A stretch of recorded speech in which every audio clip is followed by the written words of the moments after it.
Welcome back to the channel. दोस्तों, ITR filing start हो चुकी है।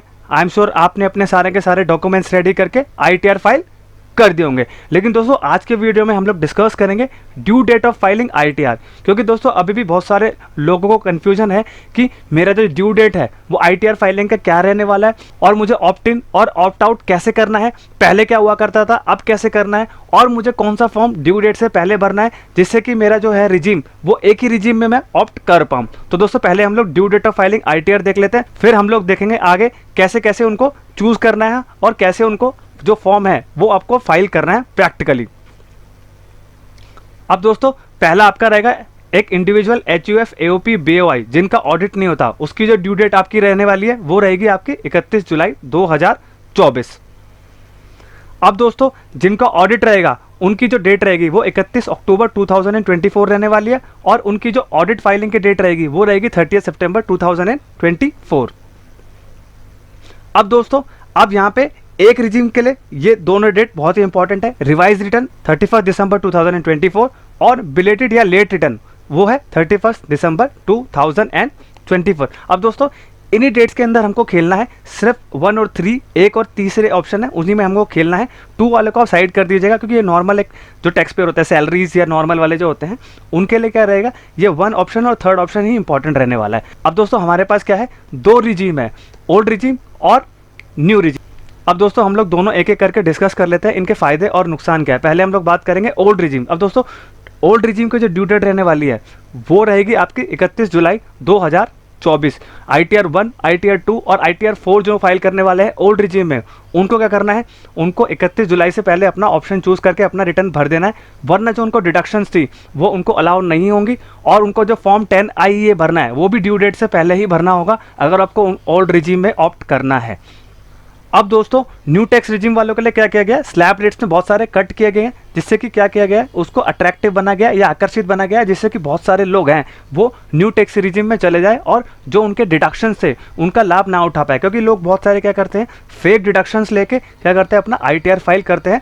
उससे उनको मूव करने के लिए इनकम टैक्स डिपार्टमेंट ने क्या किया है, न्यू टैक्स रिजीम बनाया। उसमें क्या किया गया, सारे डिडक्शंस को हटा दिया, ओनली 2 ही डिडक्शंस उनको अलाउ की गई हैं, 80 CCD2 और 80 CCCH भी मिल जाएगी उनको। और जो इंटरेस्ट ऑन लोन है, हाउसिंग लोन, वो भी लेट आउट प्रॉपर्टी पे, वो आपको अंडर सेक्शन 24 के अंदर उनको डिडक्शंस मिल जाएंगे। अब दोस्तों, हम लोग प्रैक्टिकली देख लेते हैं कि आपको ऑप्ट इन और ऑप्ट आउट में जो कंफ्यूजन आ रही थी वो आपको कैसे क्लियर करनी है, और जो फॉर्म 10 IEA वो ड्यू डेट के अंदर भरना है या ड्यू डेट के बाद भरना है, वो भी हम लोग देख लेते हैं प्रैक्टिकली। अब दोस्तों, सिंपली आपको क्या करना है, लॉग इन करना है ITR 1 और ITR 2 वाले, और कहाँ जाना है, आपको पर्सनल इंफॉर्मेशन में जाना है। अब यहाँ पे सिंपली नीचे आके क्या करना है, यहाँ पे एक ऑप्शन दिया हुआ है, do you wish to exercise the option under section 115 BAC clause 6 of opting out of new tax regime. अब ये बोल रहा है कि आपको ये ऑप्शन दिया जा रहा है कि आप अपना न्यू टैक्स रिजीम से ओल्ड टैक्स रिजीम में जाने के लिए आपको ऑप्ट आउट करना है, यानी कि आपको यहाँ पे येस करना पड़ेगा। पहले क्या हुआ करता था, यहाँ पे क्या होता था, आपका ओल्ड टैक्स रिजीम में दिया होता था, आपको क्या करना पड़ता था, न्यू टैक्स रिजीम में आने के लिए ऑप्ट आउट करना पड़ता था। अब यहाँ पे क्या है, new tax regime default option है, आपको क्या करना है, उससे बाहर आने के लिए यहाँ पे आपको येस करना पड़ेगा। तो आपका क्या रहेगा, यहाँ पे ओल्ड टैक्स रिजीम में चला जाएगा और आपके डिडक्शंस भी सारे खुल जाएंगे। और आप चाहते हैं कि न्यू टैक्स रिजीम में ही मेरा है, तो यहाँ पर नो ही रहने दीजिएगा और अपना रिटर्न जो है न्यू टैक्स रिजीम से फाइल कर सकते हैं। अब हम देखते हैं कि ITR 4 वालों को कैसे करना है। अब दोस्तों, सिंपली अगर आपको ITR 4 वालों के लिए देखना है तो आपको क्या करना है, लॉग इन करना है और पर्सनल इंफॉर्मेशन में आ जाना है। जैसे ITR 1 और 2 में करना है वैसे ही आपको करना है। यहाँ पे हम देखते हैं कि क्या चेंज आया है। अब सिंपली आपको यहाँ पे देखिए, यहाँ पे ITR 4 में अलग तरीके से दिया है, have you exercise the option under section 115 BAC of opting out of new tax regime. या अगर आप ऑप्शन को एक्सरसाइज करना चाहते हैं या नहीं एक्सरसाइज करना चाहते हैं, उसके लिए आपको क्या करना पड़ेगा, यहाँ पे फॉर्म 10 IEA फिल करना पड़ेगा। अगर नो है तो आपका न्यू टैक्स रिजीम में ही आपका रहेगा यहाँ पे। और अगर आप क्या करना चाहते हैं कि अपना ऑप्ट आउट करना चाहते हैं तो फॉर्म 10 IEA भरना ज़रूरी है। यहाँ पे येस कर देंगे, उसकी डेट डाल देंगे और उसका एक्नॉलेजमेंट नंबर डाल देंगे फॉर्म का।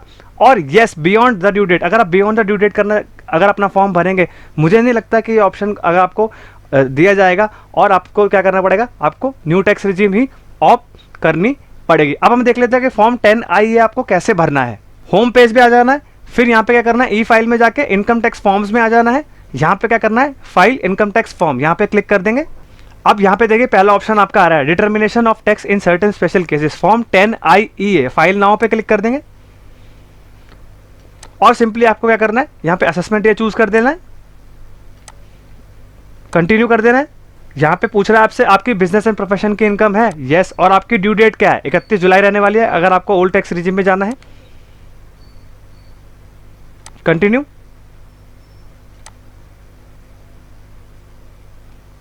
अब दोस्तों यहाँ पे क्या करना है, आपके पास 3 ऑप्शन आ रहे हैं, बेसिक इन्फॉर्मेशन, इसको भी आपको टिक कर देना है, एडिशनल इन्फॉर्मेशन को भी आपको टिक कर देना है, और डिक्लेरेशन वेरिफिकेशन को भी आपको टिक कर देना है। यहाँ पे प्रीव्यू करके ओटीपी लेके, आधार से ओटीपी जनरेट होगा, वो करके आपको क्या कर देना है, ये फॉर्म भर देना है। दोस्तों आई होप आपको समझ में आ गया होगा आपको ओल्ड टैक्स रिजिम और न्यू टैक्स रिजिम में क्या डिफरेंस है और आपको कैसे ऑप्शन चूज करना है। सो आपको क्या करना है, केयरफुली अपना ऑप्शन चूज करना है और अपना ITR फाइल कर देना है। दोस्तों अगर ये वीडियो इन्फॉर्मेटिव लगे हो तो चैनल को लाइक, सब्सक्राइब और शेयर करिए और बेल आइकन भी प्रेस कर दीजिए, जिससे कि मैं आपके लिए ऐसे ही इंपॉर्टेंट वीडियोस लेके आता रहूं और आपको डिफरेंसेस पता लगता रहे। I hope you like this video. Thank you very much and have a nice day.